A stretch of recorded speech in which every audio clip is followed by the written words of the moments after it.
अब पिछले पार्ट से ठीक 36 साल आगे जाती है, जहां छोटी लेडिया अब काफी बड़ी हो चुकी है और उसकी एक बेटी भी है जिसका नाम है एस्ट्रिड। पिछले पार्ट में हमने देखा था कि लीडिया भूतों को देख सकती है, तो अपनी इस पावर का फायदा उठाकर लीडिया अब एक हंटेड शो चलाती है और वो काफी फेमस भी हो गई है। शो में वो एक कपल से बात करती है जिन्होंने अभी एक नया घर लिया था, मगर उस घर में उनको कुछ आत्माएं परेशान कर रही थीं और लीडिया का काम है उन्हीं आत्माओं को घर से बाहर निकालना। बातों के बीच में ही लीडिया की नज़र ऑडियंस की तरफ जाती है, जहां उसको थोड़ी देर के लिए बीटल जूस दिखाई देता है। लीडिया उसको देख के घबरा जाती है, इसलिए ये लोग छोटा सा ब्रेक लेते हैं। लीडिया तुरंत वॉशरूम में जाके अपनी पिल्स खाने लगती है, क्योंकि वो आज भी बीटल जूस से डरती है। तभी यहाँ रोरी नाम का आदमी आता है, जो कि लीडिया का मैनेजर है, साथ ही उसका बॉयफ्रेंड भी, और लीडिया का हस्बैंड कुछ साल पहले ही मर चुका है, इसलिए वो अब रोरी को डेट कर रही है। तभी लीडिया को उसकी स्टेप मॉम डिलिया का मैसेज आता है, जो कि उसे किसी ज़रूरी काम से अपने पास बुलाती है। लीडिया जब उसके पास जाती है तो उसे पता चलता है कि उसके फादर चार्ल्स की डेथ हो गई है। वो एक प्लेन में कहीं से लौट रहा था और उसका प्लेन एक समुद्र में क्रैश हो गया। क्रैश में तो वो बच गया था, लेकिन फिर एक शार्क उसे खा गई।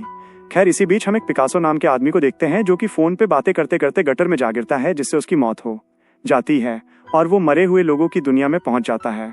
यहीं पे हम एक भूत को देखते हैं जो कि यहाँ साफ सफाई कर रहा था। तभी अचानक यहाँ शॉर्ट सर्किट होता है और ढेर सारे बॉक्स अपने आप नीचे गिर जाते हैं। उन बॉक्स में से एक औरत बाहर निकलती है जिसके बॉडी पार्ट्स कटे हुए थे। वो औरत अपने सभी पार्ट्स को स्टेपलर से जोड़ लेती है। फिर वो उसी भूत से पूछती है कि बीटल जूस कहाँ पे है। वो भूत कहता है कि उसे नहीं पता, इसलिए वो औरत उसकी सॉइल को निगल जाती है, जिससे वो भूत एक पिचका हुआ गुब्बारा बन जाता है। इस औरत का नाम लोरेश था, जिसके पास सॉइल शक करने की पावर्स थी। खैर, दूसरी तरफ हम लीडिया की बेटी एस्ट्रिड को देखते हैं, जिसको लीडिया कॉल करती है, मगर एस्ट्रिड उसका कॉल नहीं उठाती। तो लीडिया खुद ही उसके स्कूल पहुंच जाती है और उसका अपने ग्रैंडफादर की मौत के बारे में बताती है। एस्ट्रिड को इस बात से काफी बुरा भी लगता है। इसी बीच कुछ बच्चे हेलोवीन कॉस्ट्यूम पहन के वहां से गुजर रहे थे, जिनके बीच बीच में लीडिया को फिर से बीटल जूस दिखाई देता है और वो फिर से डर जाती है। इसके बाद हम बीटल जूस को देखते हैं, जो कि अपनी कंपनी में बैठा हुआ था और ढेर सारे छोटे मुंह वाले भूत उसके लिए काम कर रहे थे, जिनमें बोब भी था, जिसे हमने पिछले पार्ट में देखा है। तभी बीटल जूस को एक मैसेज आता है, जिसे पढ़ के वो एक वुल्फ नाम के डिटेक्टिव के पास जाता है। वुल्फ असली दुनिया में एक एक्टर था और अपने सारे स्टंट्स वो खुद ही किया करता था, लेकिन एक बार नकली ग्रेनेड की जगह एक असली बम उसके चेहरे पर फट गया और वो मर गया। खैर, अब इस भूतिया दुनिया में वो पुलिस का काम करता है। वुल्फ उसे डेलोरस की फोटो दिखाता है और उसके बारे में पूछता है, जिसे देख के बीटल जूस की आंखें बाहर आ जाती है, लेकिन वो वुल्फ से झूठ बोल देता है कि मैं इस औरत को नहीं जानता। वुल्फ कहता है कि वो एक सॉइल सकर है, इसलिए उससे बच के रहना, क्योंकि वो बीटल जूस को ही ढूंढ रही है। इसके बाद हम लीडिया और उसकी फैमिली को देखते हैं, जहां ये सब चार्ल्स को दफना रहे थे और फ्यूनरल पर वही गाना बजाया जाता है जिस पर ये सब पार्ट 1 में नाचे थे। फ्यूनरल के बाद लीडिया एस्ट्रिड से बात करती है, जहां हमें पता लगता है कि एस्ट्रिड अपनी मॉम से नाराज है, क्योंकि वो अपनी बेटी को समय देने की बजाय उस भूतिया शो में बिजी रहती है। और एस्ट्रिड का मानना था कि भूत जैसा कुछ नहीं होता और उसकी मॉम झूठ बोलती है। उसका कहना था कि अगर लीडिया सच में भूतों को देख सकती है, तो वो एस्ट्रिड के मरे हुए डैड को क्यों नहीं देख सकती, जिसे एस्ट्रिड बहुत मिस करती है। वहीं भूतिया दुनिया में हम चार्ल्स की बॉडी को देखते हैं, जिसको शार्क ने ऊपर से खा लिया था। वो एक शॉप में जाता है जहां एक बूढ़े आदमी की आत्मा थी। वो आदमी चार्ल्स पर गुस्सा करता है और उसे वेटिंग रूम में जाने को बोलता है। चार्ल्स के जाने के बाद उस आदमी को अपनी शॉप में कुछ आवाज आती है और ये डेलोर्स थी, जो कि उसकी सॉइल भी चूस लेती है। फिर वो उसकी शॉप में से एक वेडिंग ड्रेस लेके यहाँ से निकल जाती है। दूसरी तरफ बीटल जूस उन छोटे मुंह वाले भूतों को अपनी बैक स्टोरी सुनाता है, जब वो जिंदा हुआ करता था। आज से कई सौ सालों पहले की बात है, जब हर तरफ महामारी फैली हुई थी और ढेर सारे लोग मारे जा रहे थे। बीटल जूस लोगों की डेड बॉडी से उनका सामान चोरी किया करता था। जहां पहली बार वो डेलोर्स सम से मिला और उसको डेलोरस की आंखों में देखते ही उससे प्यार हो गया और उन दोनों ने शादी कर ली। लेकिन शादी के बाद उसको पता लगा कि डेलोर्स एक सॉइल सकिंग कल्ट की लीडर थी। शादी की रात ही उसने बीटल जूस को जहर दे दिया था, लेकिन मरने से पहले बीटल जूस ने डेलोर्स के कई टुकड़े करके उसको मार दिया। यानी कि लोरेश उसकी एक्स वाइफ है, जो कि अब इस भूतिया दुनिया में उसके पीछे पड़ गई है। इसके बाद हम पार्ट 1 वाले आइकॉनिक घर को देखते हैं, जिसमें चार्ल्स का फ्यूनरल रखा गया था, जहां रोरी लीडिया को शादी के लिए प्रपोज भी कर देता है, जिससे सभी हैरान थे। लीडिया शादी के लिए तैयार नहीं थी, लेकिन फिर भी वो हाँ कर देती है और रोरी कहता है कि वो 2 दिन बाद हेलोवीन की रात को शादी करेंगे। इस बात से एस्ट्रिड को बुरा लगता है और वो अपनी साइकिल लेकर टाउन में चली जाती। अचानक ही उसके सामने एक ट्रक आ जाता है, जिससे बचने के लिए वो एक घर की फेंस तोड़ के उसके अंदर घुस जाती है और एक ट्री हाउस से टकरा के वहीं गिर जाती है। उस ट्री हाउस में उसे जेरेमी नाम का एक लड़का मिलता है जो कि उसकी मदद करता है, और ऐसे ही दोनों के बीच दोस्ती हो जाती है। दोनों ट्री हाउस में बैठकर बातें करने लगते हैं। एस्ट्रिड उसको अपने घर में चल रहे पागलपन के बारे में बताती है, जिस बात पर जेरेमी उससे कहता है कि जब भी उसे परेशानी हो तो वो उससे मिलने उसके घर आ सकती है। इधर बीटल जूस चार्ल्स के मरने की खबर पढ़ लेता है, जिससे उसे पता लग जाता है कि लीडिया वापस अपने पुराने घर में आ गई है। और ये बीटल जो उसके लिए काफ़ी अच्छा मौका था, क्योंकि वो लीडिया को अब भी भुला नहीं पाया है और वो उससे शादी करना चाहता है। लीडिया से हमें पता चलता है कि एडम और बर्ब अब इस घर के एटिक में नहीं रहते, बल्कि उनकी आत्मा शायद हेवन चली गई है। इसी बीच एस्ट्रिड भी घर के एटिक में पहुंच जाती है, जहां उसको एडम का बनाया हुआ टाउन मॉडल मिलता है, और वहीं पे उसे बीटल जूस के एड वाला फ्लायर भी मिलता है। यहाँ पे उसके डेड रिचर्ड का बॉक्स भी रखा हुआ था, जिसमें उनकी ढेर सारी पुरानी फोटोज थी। तभी यहाँ लीडिया भी आ जाती है, जो कि बीटल जूस के फ्लायर को देख डर जाती है। वह एस्ट्रिड को समझाती है कि वह कभी भी बीटल जूस का नाम ना ले, क्योंकि उसका नाम 3 बार लेने से काफ़ी बुरा होता है। जिसके बाद वो स्ट्रीट को यहाँ से बाहर ले जाती है। लीडिया डिलिया को भी वही फ्लायर दिखाती है और उसे बताती है कि बीटल जूस वापस आ चुका है। इसी बीच एस्ट्रिड फिर से जेरेमी के घर चली जाती है, जहाँ जेरेमी के पेरेंट्स भी मौजूद थे, लेकिन वो स्ट्रीट के हाई बोलने पर भी उसका कुछ रिप्लाई नहीं देते और अपना काम करते रहते हैं।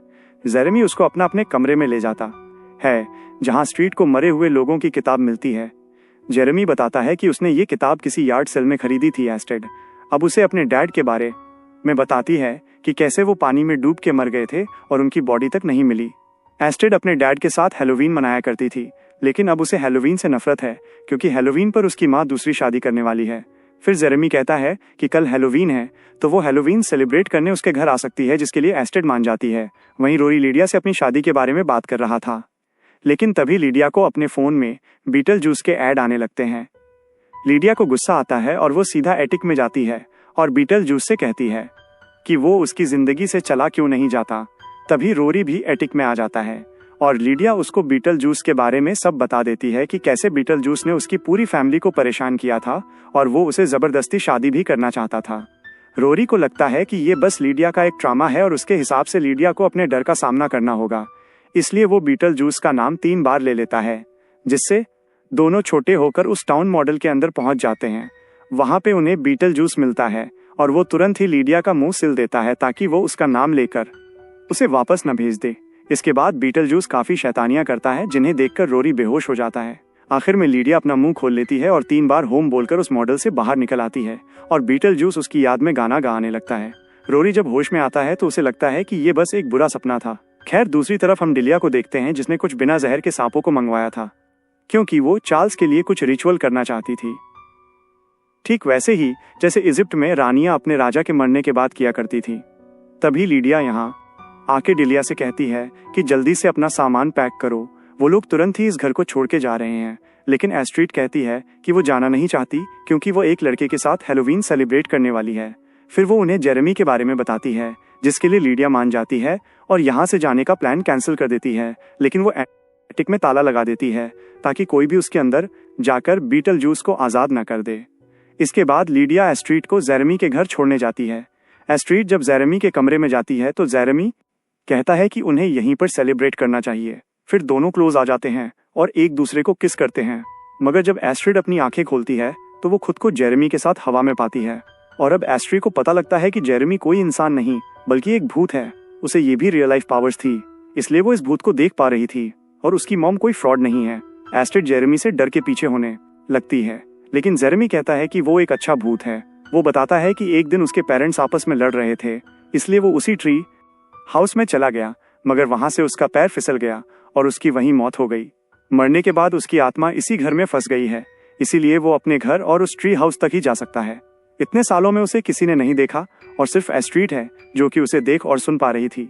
जेरेमी कहता है कि वो स्ट्रीट को बहुत पसंद करता है और उसके साथ रहना चाहता है, लेकिन स्ट्रीट पूछती है कि ये कैसे हो सकता है, क्योंकि वो एक इंसान है और जेरेमी एक भूत। जेरेमी कहता है कि इस किताब की मदद से वो फिर से जिंदा हो सकता है, लेकिन उसे किसी जिंदा इंसान की मदद लगेगी, तो अगर एस्ट्रिड उसकी मदद करेगी तो जेरेमी फिर से जिंदा हो जाएगा और फिर वो दोनों साथ में रह साथ ही एस्ट्रिड को वो भूतिया दुनिया में ले जाकर उसके डेड से भी मिलवा सकता है। अब अपने डेड का नाम सुनकर एस्ट्रिड मान जाती है। इसके बाद हम लीडिया को देखते हैं, जिसे जेन की बेटी लिटिल जेन मिलती है और अपनी माँ की तरह ये भी घर बेचने का ही काम करती है। जेन लीडिया से स्ट्रीट के बारे में पूछती है तो लीडिया उससे कहती है कि वो एक लड़के के साथ हैलोवीन मनाने गई है जो कि जेफरीसन स्ट्रीट पे रहता है। जैन कहती है कि उस जगह का नाम भी मत लो क्योंकि आज से 23 साल पहले जामी नाम के एक लड़के ने वहां अपने माँ बाप को मार डाला था। पुलिस ने उसको ढूंढा तो वो ट्री हाउस में जाकर छुप गया और जब उसने वहां से भागने की कोशिश की तो उसका पैर फिसल गया और वो वहीं गिर के मारा गया। ये खबर सुन के लीडिया तुरंत ही जेरेमी के घर के लिए निकलती है। दूसरी तरफ जेरेमी दीवार पर एक डोर बनाता है जिससे दूसरी दुनिया का पोर्टल खुल जाता है। फिर जेरेमी ए स्ट्रीट से उस किताब में लिखे हुए कुछ मंत्र पढ़वा आता है। लीडिया जब इनके घर में आती है तो उसे जेरेमी के पेरेंट्स के भूत दिखाई देते हैं जिनकी आत्मा जेरेमी की तरह ही इस घर में फंसी हुई है और इन्हें जेरेमी ने ही मारा था। खैर लीडिया तुरंत ही जेरेमी के कमरे में जाती है, लेकिन उससे पहले ही जेरेमी स्ट्रीट को लेकर दूसरी दुनिया में चला गया था और वो दरवाजा बंद हो जाता है। दूसरी तरफ हम डिलिया को देखते हैं जो कि अपना रिचुअल कर रही थी। वो उन दोनों सांपों को बाहर निकालती है, लेकिन ये सांप जहरीले थे जो कि डिलिया को काट लेते हैं और डिलिया की तुरंत ही मौत हो जाती है, जिससे वो भी उस भूतिया दुनिया में आ जाती है। अब लीडिया पर कोई भी रास्ता नहीं बचा था, इसलिए वो बीटल जूस से मदद मांगने जाती है और उसका नाम 3 बार ले लेती है। फिर बीटल जूस उस मॉडल को बीच में से तोड़ता हुआ बाहर आता है और उसको बताता है कि उस लड़के ने तुम्हारी बेटी के साथ एक डील की है जिसके हिसाब से एस्टर्ड उसी दुनिया में रह जाएगी और उसकी जगह जेरेमी वापस जिंदा हो जाएगा। लीडिया बीटल जूस से कहती है कि वो उससे शादी करने के लिए तैयार है, बस वो उसकी बेटी को बचा ले। बीटल जूस उससे एक एग्रीमेंट साइन करवाता है ताकि लीडिया बाद में अपनी बात से पलट ना जाए। इसके बाद वो दीवार पे एक बम बनाता है जिसको फोड़ के वो सीधा अपनी कंपनी में पहुंच जाता है। फिर ये दोनों वहां से निकल जाते हैं, लेकिन बीटल जूस के जाते ही उसके सभी एम्प्लॉयज इंसानों की दुनिया में पहुंच जाते हैं। लीडिया के घर के बाहर रोरी बच्चों को ट्रीट्स दे रहा था, लेकिन वो उन छोटे मुंह वाले भूतों को देख डर जाता है और वहां से भाग जाता है। इधर बल्फ को पता लगता है कि बीटल जूस किसी जिंदा इंसान को इस दुनिया में लेकर आया है जिससे उसने 699 कोड को तोड़ दिया है। इसलिए वल्फ भूतिया पुलिस के साथ बीटल जूस को पकड़ने निकल पड़ता है, जिनसे बचने के लिए बीटल जूस लीडिया से अलग हो जाता है। दूसरी तरफ जेरेमी एस्ट्रीट को एक काउंटर पे लेके जाता है जहां वो लेडी एस्ट्रीट की एक फोटो खींच लेती है।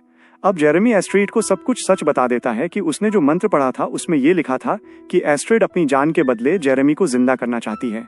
अब एस्ट्रीट को एक सॉइल ट्रेन में बैठाकर हेवन भेज दिया जाएगा और जेरेमी उसकी जगह असली दुनिया में जाकर बाकी जिंदगी जैसे बिताएगा। ये जानकर स्ट्रीट को बहुत बुरा लगता है।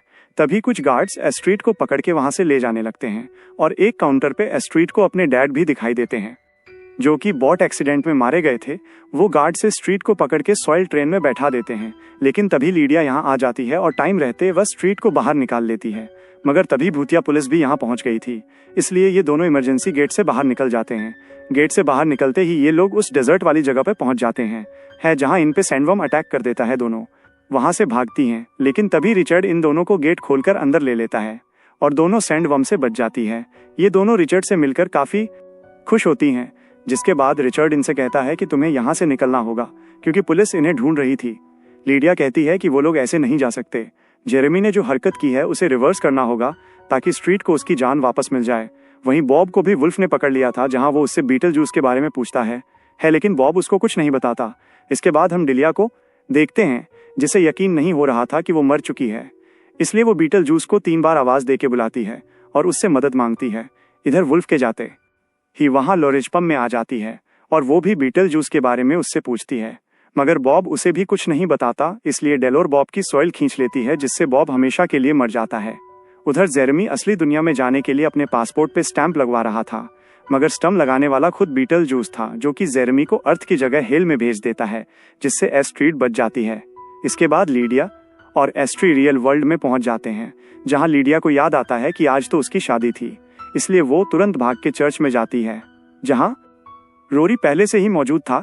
लीडिया उसको जल्दी से शादी करने के लिए बोलती है, लेकिन तभी बीटल जूस वहां आ जाता है क्योंकि लीडिया ने एग्रीमेंट पर साइन किया था कि वह बीटल जूस से शादी करेगी, जिससे बीटल जूस हमेशा के लिए रियल वर्ल्ड में रह आएगा। रोरी इस बात से गुस्सा होता है कि लीडिया ने उसे धोखा दिया। तभी बीटल जूस रोरी को सच बोलने वाला इंजेक्शन लगा देता है। तब जाकर रोरी बोलता है कि वो लीडिया से कोई प्यार नहीं करता, वो तो बस पैसों के लिए उससे शादी करना चाहता था ताकि उसकी फेम का और अच्छे से इस्तेमाल कर सके। लीडिया को उस पर काफी गुस्सा आता है, इसलिए वो उसे पंच मार के उड़ा देती है। इसके बाद बीटल जूस वहां बैठे हुए सभी लोगों को उनके फोन के अंदर डाल देता है क्योंकि उसको अपनी शादी प्राइवेट रखनी थी। फिर वो शादी के लिए तैयार हो जाती है और लीडिया को उसकी लाल वेडिंग ड्रेस पहना देता है। इसके बाद बीटलजूस सभी को गाने और नाचने पर मजबूर कर देता है। एस्ट्रीड भी डिलिया के साथ नाचने लगती है और ये सीन काफी लंबा चलता है, मगर तभी वहां वुल्फ और उसकी पुलिस टीम पहुंच जाती है जो कि बीटलजूस को अरेस्ट करने आए थे। लेकिन बीटलजूस स्टैचू बोलकर उन सभी को अपनी जगह पर जमा देता है। इतने में डेलोर्स भी यहाँ आ जाती है जो कि काफी गुस्से में थी। बीटलजूस उससे कहता है कि हमें एक सोलमेट चाहिए और तुम्हारा सबसे अच्छा सोलमेट रो रही है। इसी बीच एस्ट्रीड को मरे हुए लोगों की किताब मिल जाती है जिससे वो सैंडबोम को चर्च के अंदर बुला लेती है, जहां सैंडबोम डेलोर्स, साय और रोरी दोनों को खा जाता है। मौके का फायदा उठा के ये तीनों भी यहाँ से भाग रही थी, लेकिन बीटलजूस फिर से लिडिया को उनका एग्रीमेंट दिखाता है। इस बात पे स्ट्रीट कहती है कि तुमने कोड 699 को तोड़ा है क्योंकि तुम मेरी मॉम को इलीगल तरीके से आफ्टर लाइफ में ले गए थे। इसलिए इस किताब के हिसाब से जिसने भी कानून तोड़ा हो उसका एग्रीमेंट किसी काम का नहीं रहता। और ऐसा बोलते ही बीटलजूस का एग्रीमेंट जल के राख हो जाता है। लिडिया उससे कहती है कि शायद वो उससे शादी कर लेती, पर उसकी और बीटलजूस की उम्र में 600 सालों का गैप है जो कि बहुत ज्यादा है। फिर वो बीटलजूस का नाम 3 बार लेती है, लेकिन इस बार बीटलजूस गुब्बारे की तरह फूलने लगता है और 3 बार नाम लेते ही वो फट जाता है और वापस अपनी दुनिया के वेटिंग रूम में पहुंच जाता है। बीटलजूस के जाते ही वुल्फ डिलिया को अपने साथ ले जाने लगता है और स्ट्रीट के पूछने पर वो बताती है कि उसको सांपों ने काट लिया था जिससे वो मारी गई, इसलिए उसको अब यहाँ से जाना होगा।